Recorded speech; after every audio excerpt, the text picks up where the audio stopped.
त्या आदरणीय दादांच्या प्रतिमेला अभिवादन करून या ठिकाणी प्रदर्शनाची सुरुवात होत आहे। पूर्ण महाराष्ट्रामध्ये ज्यांना आपण क्रांतिज्योती या नावाने ओळखतो, शिक्षणाची ज्यांनी सुरुवात केली, भोजनांच्या मुलांना शिक्षणाची संधी निर्माण करून दिली, असे सावित्रीबाई फुले या महान विभूतींच्या प्रतिमेला अभिवादन करून या आपल्या प्रदर्शनाची सुरुवात होत आहे।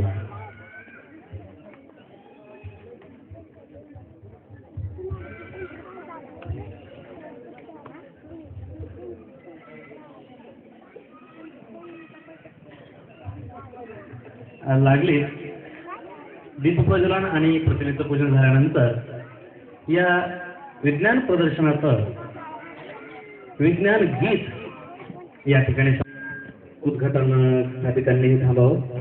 आमच्या शाळेचे पर्यवेक्षक आणि विज्ञान प्रमुख श्री हंडीवर सर, जे माझेही आदरणीय गुरुजी आहेत,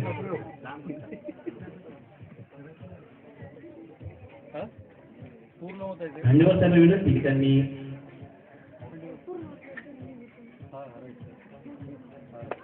सर्वांनी टाळ्या वाजवून या कार्यक्रमाचं उद्घाटन करावं। पाणी टाकून आपण या विज्ञानाचं श्रीफळ या ठिकाणी प्रज्वलित केलेलं आहे। परत एकदा